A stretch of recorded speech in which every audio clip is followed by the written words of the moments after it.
Well, hello my friends, Furtado here, the Rebel Turner, and I'm back for the weekend. So it's going to give me a little bit extra time this time to do a little bit more turning in the lathe, I hope. At least utilizing a bit of today, and I'll have all of tomorrow and partial Sunday. But I'm back again with more wood from North Carolina. You know, so many of you comment and say, oh well, you're so lucky living where you are because you get all these amazing woods. You know something, wood is wood. You have wood everywhere, and I just brought some wood from North Carolina that I know is all over the place, but the shape, each tree presents you something different, where you get the wood from, whether if it's a crotch, whether if it's got a ball on it, whether if it has a dead stump on it, something that's going to intrigue you about the piece, regardless of the species. I think what I picked up was oak.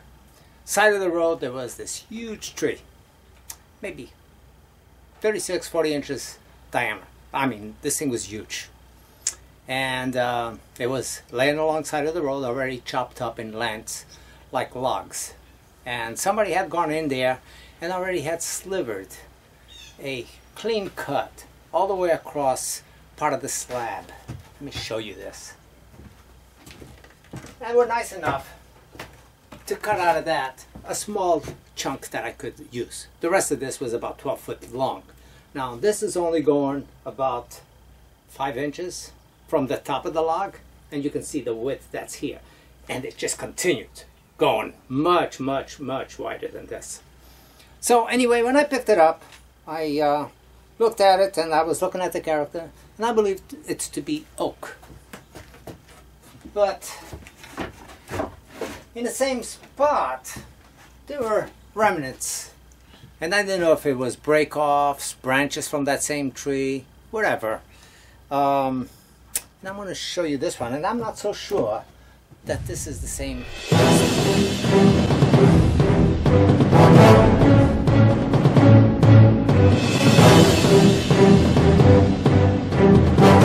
Completely different tree, it just happened to be over there. Found this piece. This was actually still on the bottom. I already cut it up on a bandsaw. So it's too big, too bulky. I can't put it on the lathe, but I saw this, it's like, oh my God, I gotta take it home. So I already did my first cut out of it on the bandsaw, and this will give me a platter that will be going up on the lathe today or tomorrow. I don't know which one I'm going to tackle first, but I'm going to be tackling this turning and that turning over this weekend. I know, based on the coloring that I see going through here, it has some nice spalting going on, and I believe it's going to have some nice wood grain on this. Oak or no oak. But what intrigued me was this piece right here, the shape that it was. So it was that piece that you just saw, and this, with this little added piece in here. So you can see that the branch was cut off at some time, many years ago, and it grew. Nothing came out from this end again, it just dried up, but the tree kept growing up to this point over here. So it created this amazing shape that I can't wait to get it on the lathe and see what I turn. You know, when we get wood, the hardest part of wood turning is deciding, am I going to ruin this piece by the decisions I make, or what am I seeing in the piece?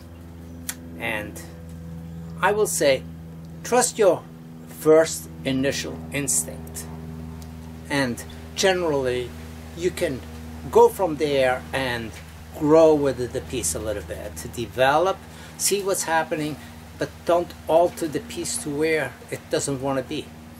Looking at this piece, I already see a bowl on it. I'm going to start this off with my 1-inch Harbor Freight roughing gouge. Just going to go in here and take some of this off. Speed probably 300 RPM or so.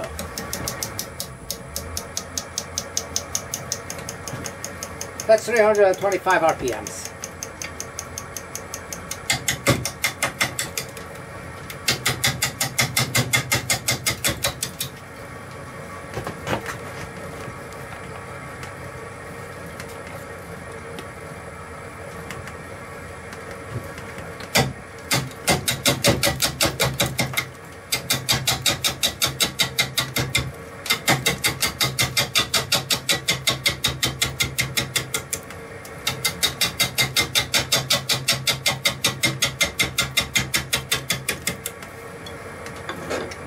Switching all to my 5/8 bull gouge.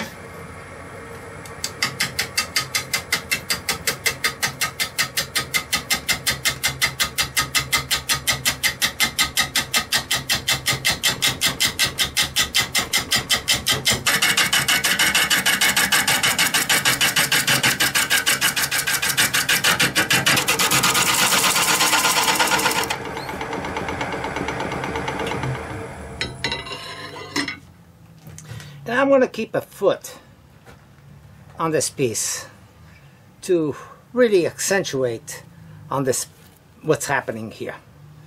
So I still got to go a little deeper, capture a little bit more of this bark right here, round it off, and then go in here with my diamond shape tool. That's my favorite to create a tenon. So I'm almost there.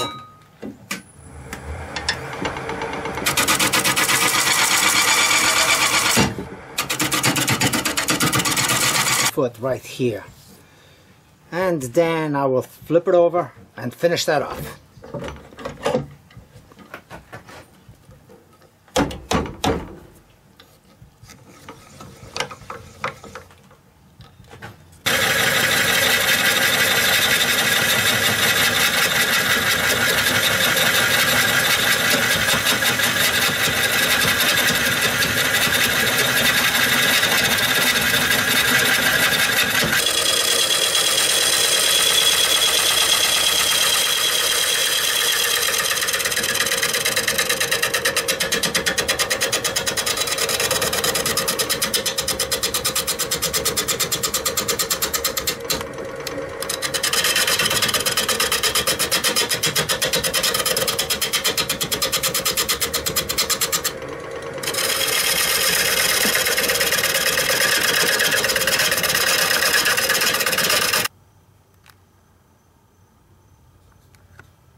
Well, at this point, I'm actually going inside. It's rather dark already outside. Mosquitoes are bothering me, and it's been a long day for me.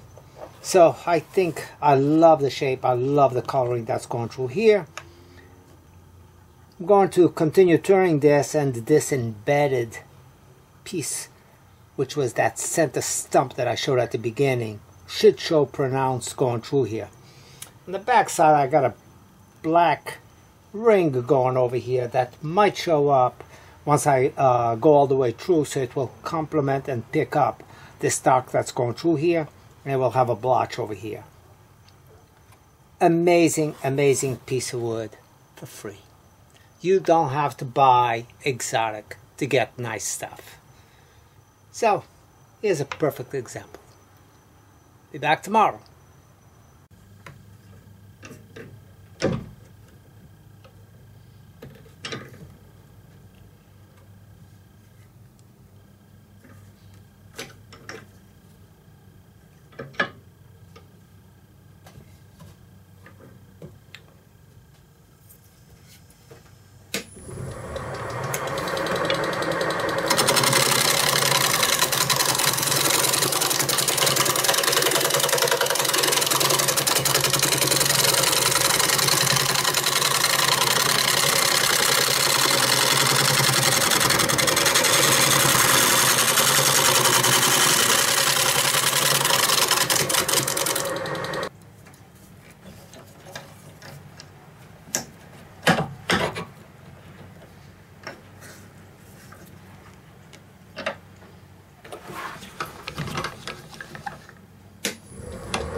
Here it is, turning number 1 for this weekend on the stuff that I brought from North Carolina.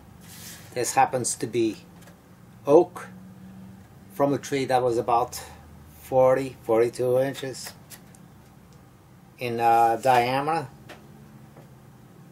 The piece is just amazing. This area, dark area in here, is a dead branch coming from the side of the tree, and the tree grew back into that dead branch. So all this going up to the center, which is dead wood, all this was new growth that eventually over the years grew in, and then embedded this dark area in, which really made the piece.